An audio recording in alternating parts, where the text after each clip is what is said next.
Hi, I'm Nick Mehta, CEO of Gainsight, and welcome back to Net Retention TV, where we talk each week with senior leaders and senior executives about how they can drive more success for their customers and more shareholder value in the process. So with me today is Chris Merritt. Chris is President and Chief Revenue Officer at Cloudflare. Welcome, Chris. Hey, thanks for having me, Nick. It's great to be here. Awesome having you here. And we'll learn a little bit more about Cloudflare in a second, but let's learn about Chris first. So Chris is actually not too far, a neighbor from mine, lives in the same town, and we've been able to meet a few times. I'll talk more about that. But Chris, let's start on the personal side. So we always like to open up with a personal question. What's your favorite thing you're into right now, media-wise, TV, books, et cetera? What are you obsessed with right now? Oh, I think I probably consume a lot of media at the moment. I just finished up the Expanse series. Oh, I love Expanse. I'm on season 3. Is it end well? Is good? I mean, it's great. So the trick is there's somebody in town. I won't tell you who it is, but they haven't had an advanced copy of season 4, and they won't tell me how it really ends. Oh. But there is one floating around Palo Alto if you happen to run into the right people. Oh my gosh! There you go. That's like the most recent. I would say the other one is probably Killing Eve, which I think is probably the best character development on the internet right now. Well, I love it, and we'll talk more about it. But Cloudflare powers a big chunk of the internet. So every time you're binging TV, you can be like, I'm doing this for work because you're using Cloudflare technology probably, right? Is that a fair way to think about it? Depends who I'm talking with. Probably not with the board. Okay, not as good of a story with the board. So let's first tell people, because Cloudflare is one of those, it's a very big company, great public company, but some people don't know what you guys do. So why don't you give everyone an overview of what you do? Yeah, I mean, the simple plug is Cloudflare's mission is to help build a better internet. And that's what people come to work every day trying to do. If you look at the protocol level, at like the very kernel level of how the internet was built, it wasn't built with contemporary use cases in mind. And sharing files between DoD and research institutions back in the 50 years ago is one thing. Powering meetings and corporate infrastructure is quite a different one. So we're architected for the modern contemporary uses of the internet, and that's really how we exist and why we exist. It's really inspiring. If you haven't checked out Cloudflare, definitely check it out. And we use Cloudflare technology internally at Gainsight. So the way Chris and I kind of reconnected was as many of you know, I host all these different events for customer success leaders, dinners and virtual happy hours and conferences, all kinds of stuff, right? Karaoke nights. And Chris, I had a CS dinner. Actually, I remember it was in Palo Alto, which was the town we both live in, at this restaurant called Nobu. And we're in this private room, and all these chief customer officers are there. And then Chris shows up, and you're the head of sales, running sales and revenue and all that. And we're like, who invited this guy, right? It's like high school kids are having a party, and the parents show up. That was interloper. And I was there. I had my recruitment hat on, Nick. I was like, hey, there's probably people here that could help us. I loved it, right? And I remember you saying around the table that CS was one of your top priorities as a company and as a revenue leader. So maybe talk a little bit about how CS evolved at Cloudflare from the early days to kind of when you and I met to then now where it's a big operation. Yeah, I mean, it's embarrassing probably the way it started. We were so focused on getting customers and trying to solve use cases. And in the subscription economy, you think, when it's really small, you think, well, they just keep going, right? Yeah. And eventually you realize you have lots of customers and they have the needs of customers versus prospects and people trying to get used to the system as compared to adopt it more broadly over time. They're very different. And I would say we kind of fell into a need to do more with customers because we'd earned the right to do that. And we were really excited about doing more with customers over time. And I think customer success, if you go back 8 years ago, that was like, is it a real name? Is it account management branded differently? Like, what is this? I remember talking to you at that point going, well, Nick, what is it? You tell me what it is. Right. And if you fast forward in the journey, we were at a point where we'd earned the right. We'd done really well with the first couple of use cases, and we were adding on more products. And we were trying to make sure that we were doing a great job of making the customer successful through their lens, not how we define it, but how they define it. And that discipline is very different than if you may have started in more of a traditional account management perspective, right? It's a different orientation. If you fast forward to today, I think, we're proud of the work that we've done in the construct of working with existing customers and the discipline of customer success. And we will look back in some number of years and realize we were still in the early innings. That's really interesting. Are there some moments in the early days of Cloudflare that caused you to start thinking we got to do things differently, or we got to evolve? Or I would say from the early designs of how we were going to market, our instrumentation and the metrics that we use to define what success looked like by using our platform, I think we had a lens. Yeah. But it wasn't always defined through how the customer had oriented. And I think we were smart in asking the question, how are you going to define success? I don't think we were great in the beginning days of orienting ourselves around the customer's version of success. And that was not optimal at the very least. So if you fast forward, we tried to make it optimal and really put yourself in the customer's shoes. How are they using the service, and what can we do to make sure that they're successful? They're finding the solves to their problem. They're actually having success in their organization. Ultimately, are they doing a great job in getting recognized? Are they getting the value? And when they move to another company, because there's so much movement, do they take us with us? Which is like one of the highest forms of praise. I totally agree with you. That's a good one to come back to. So then you decide to invest in this area. You always had people in various parts of kind of the customer organization, but you brought in a senior leader underneath you, Harnish is a great leader. Yep. Tell us a little bit about like that decision to invest in the area and how you made the business case internally to kind of go big in this area. If you look at the investments that we made with customers over time, we made an early investment in having a customer success team. So it was never really a binary, are we going to do this? Yes, it was right. really a function of how do we continue to up our game? We've had customer success for 7-8 years. Yep. And I think I look back proudly on the arc, but certain points along the way, you're like, oh, we could have done that better. We could have done that better. And today, I think we have with Harnish Kanani, who's been a great add to the team and somebody that we think is really pushing us in terms of all the contemporary thinking around how do you do customer interaction really well? What is the experience you want the customer to have?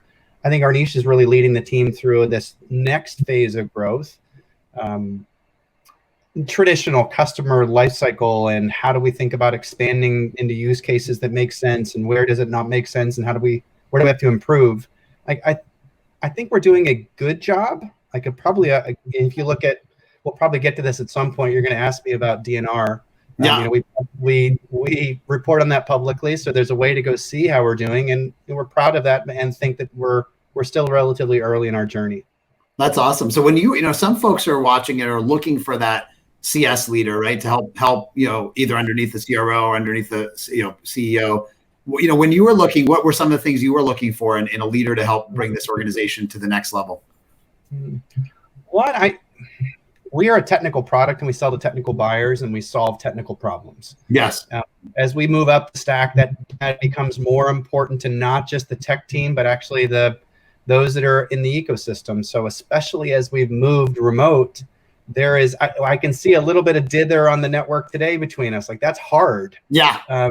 That's hard, and it's not acceptable for a lot of business use cases. So on the agenda items of CXO across all the organizations that are faring well during COVID is, hey, how's the experience for the people that are using our network? Right. Like, that has risen in importance. It's not gone down, it's gone up.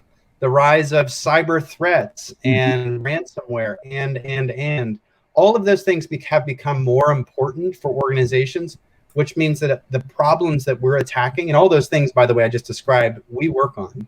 Right. It's become more important, and we have to do a really good job of leveling up our interaction with customers and the adoption and use of the platform. And I think if you look back, we're pretty proud of that arc. And I think that Harnish has done a good job of coming in and recognizing that the theater, like, it's not just the practitioners that are using us, but it's the board ultimately at these companies that are using our services that really depend on us. And you have to be able to step up your engagement with customers and really walk a mile in their shoes. So the long way answer is, the profile of person that I was looking for in a CS leader is somebody that has seen that arc, had really operated at the most senior levels of the buyers that we have and the users that we have, and somebody that was technical. Yeah. The technical part was, how do you find somebody that just like your soulmate on the product side? They understand that they live and breathe it, and you don't have to have them learn that on the job. We do a lot of learn on the job, and that's great. I was looking for somebody that had the resident knowledge of what does networking look like? What does large infrastructure supplier, sort of critical infrastructure, how do you become a good steward and a good partner with your customers? And I think we found one, but that universe became really small.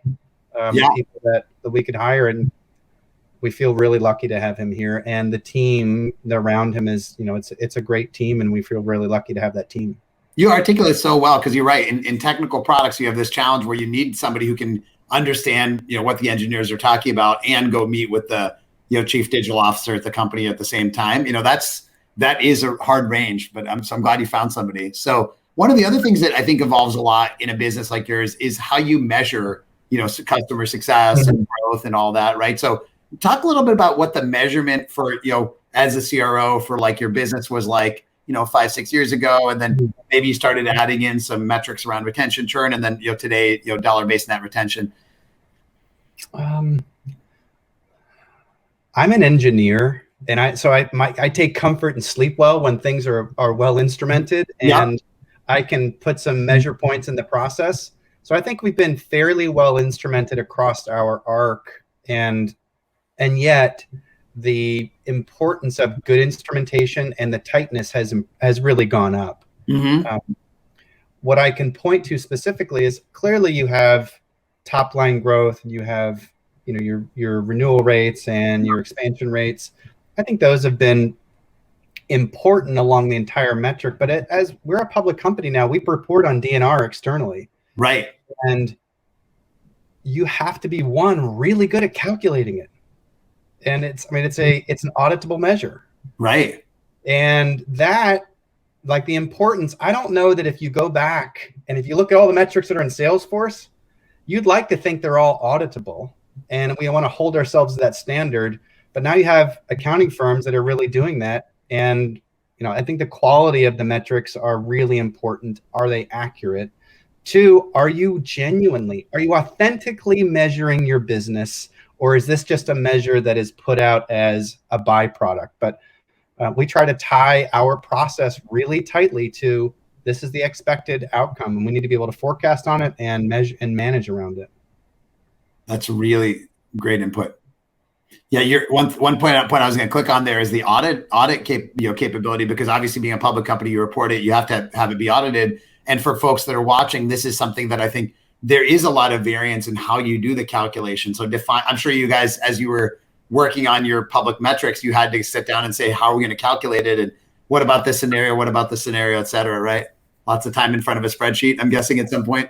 Well, there's like the core metrics of, and I'm not going to tell you anything that you don't know, or that the public market analysts, there's no new insight here. 100%. But think about the sort of top line and gross margin, bottom line EBITDA, and then and what else are you going to tell us about the business? Yes. And the DNR metric has become fairly standard, customer count fairly standard, and I think that the requirements on having those be accurate is really high. But I think that process is if you go back to like traditional enterprise software, I didn't hear those metrics. Yeah. Fast forward to subscription-based recurring revenue, and all the virtues that has on a business model. Like, you have to be really good at giving insight and transparency into those metrics. I love it. That's the world we live in. That's so well said. So one of the things that you have underneath you is you have sales and CS, and you have this shared goal of DNR, or some people call it, by the way, NDR, DNR, same thing. Yeah. So you have this shared goal, and obviously that includes keeping the customer. It includes making them get value, but also maybe selling them new products. What's the role of CS in DNR? What's the role of sales in DNR? Wow, that's I feel like you're like a good dentist, Nick. You're like probing in the mouth. You're like you hit that tooth that. Do you want a little of that Novocaine to just help before I ask the next question? Yeah. If you're handing it out, I'm happy to have a little bit. I think that's an evolving, that's the $1 million question for leaders is, you want to operate in a team. This is the way I think about it. You want to operate in a team atmosphere where you all feel compelled to pull to that goal and that goal. Mm-hmm. And customer relationships, I don't think that they are binary. It's not just this person's responsibility or that person's. And it's easy for me to have that lens because I do have the purview of, well, we've got to find customers. You have to make sure that they can adopt the service, help them adopt the service, make sure they're happy and successful, and then earn the right to do more. Like, I have that full spectrum of responsibility. And I'm like, great, that's what I have. That's what all of you have. All of my leaders, you have a portion of that.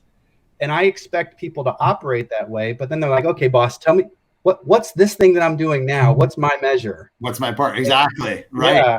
And I think there's this top line growth. There's growth from specific categories, new versus existing. And I don't know how different I am. You can tell me how consistent this is, but I view it as it's a shared goal.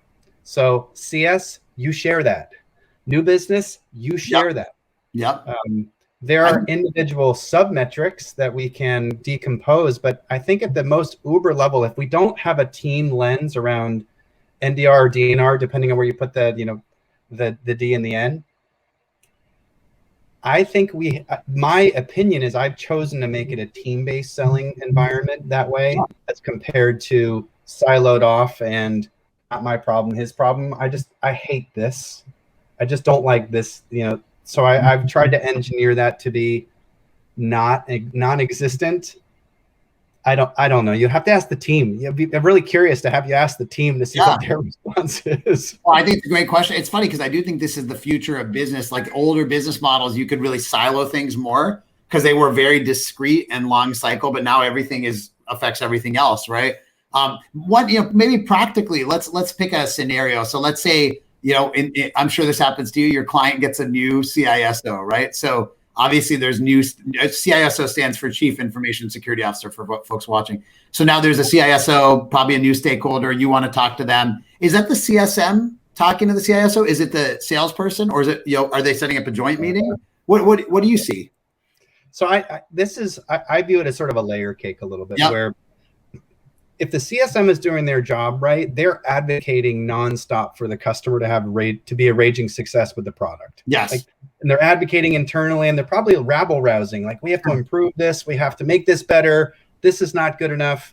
And when we fall down, they're the ones that have also built up a great relationship that can kind of keep the continuity and keep the customer well informed. That is like a catbird seat to, and oh, by the way, they're doing this initiative over here, and we want to earn the right to get there. But if you have them also try to carry the ball and sell that, it violates a little bit of the relationship that they've formed, which is like this trusted partner. So I think about sort of this layer cake of CS needs to keep really high quality relationships, always oriented around is the customer having a good experience? And then when there's opportunities to do more, how do you bring in others to help facilitate an exploration and a potential deep dive and an opportunity pursuit?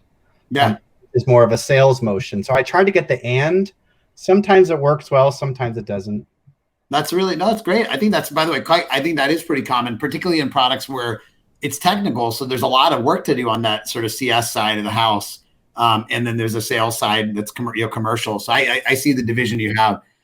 Do you ever see people move from CS to sales or sales to CS? Has that ever happened in your? We've seen that in the industry. Yeah, we do. I've seen more people move from sales to CS than CS to sales. But we've had, I don't know if it's 60-40, 70-30, but there's certainly been people moving across the business, and then ultimately off into product or into other parts of the organization as well. That's a great segue, because one of the things you'd alluded to a little bit, Cloudflare is from the founding is an incredible engineering and product organization, like literally one of the most innovative out there. And so, what's the role of product and engineering in DNR, in net retention? Again, like you're probing on the team. This was the conversation I was having with Harnish today at lunch. We were having this conversation. And I again, if I extend the analogy, there's a certain amount of work that you can do when you can put your arms around every single part of the customer, and to extend the analogy, you're the probing with the customer. What other problems do you have that I can help with? And I think that's a requirement. And that's like a labor requirement.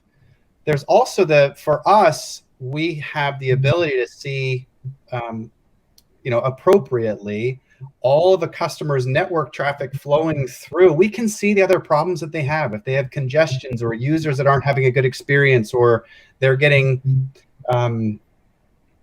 like a slow rolling probing of somebody trying username passwords, like trying these attack vectors, we can see that, and the product should be able to tell, like, hey, I can see this. Here's the signal that they might have a need that we can help them with in some other part of the product line. And my sense is that if you think about sort of product-led growth, that's where it dovetails, right? How does the product emit signals that could provide more value for the customer and drive the relationship a little bit wider? So I think it's an and back to the sales, customer success. And I also think that third leg of that stool really is the product. 100%. Yeah, we draw that triangle all the time. And, Chris, the way you said it is so good, because I think that, obviously product teams need to fix issues and stuff like that. I'm sure your team does all that. But if they can make the product intelligently recommend the right next thing for the customer, right, which is what you're alluding to, right? And especially in a world where you're such a strategic seat where you see everything, and I think that's an interesting question for everyone watching, which is, what could your product be recommending to your customers based on what you see in the data, right? I think that's a really good one. I love it. Okay, I always like to get people out on time, so I'll just go to my rapid fire kind of word association. So we're at the root canal is over. I'm now handing you your toothbrush and your bubble gum or whatever at the end. Okay, so say the first word that comes to mind for each of these. Churn. Employee or customer, they both need to drop. Yeah, right. And by the way, we didn't even talk about the employee one. Employee one that's a whole nother series we'll do. That's employee success matters a lot. Customer success, what's the first thing that comes to your mind? The words, like, the customers need to be successful using your product. Yeah. It's like the most obvious thing, and yet it's like the most important thing. I agree with you. And then last one, I mean, honestly, Cloudflare is an inspired company. So what do you think of when you hear the word Cloudflare? We're just getting started. I love that. Go check out the market cap. Cloudflare is an incredible big company now, but if you think you're just getting started, that's inspiration for all of us. So Chris, it's awesome seeing you. Thank you so much for joining us. Thanks for kind of this ongoing partnership, and hopefully see you at some dinner sometime soon with the CS people. So. Thanks for including me in the community, Nick, and thanks for that. Sorry for the connection quality. I'll take the responsibility on my end to try to fix that. You got to build a better internet. Exactly. That's what you guys are doing. So Right. See you soon, Chris. Thanks. Thanks. Take care.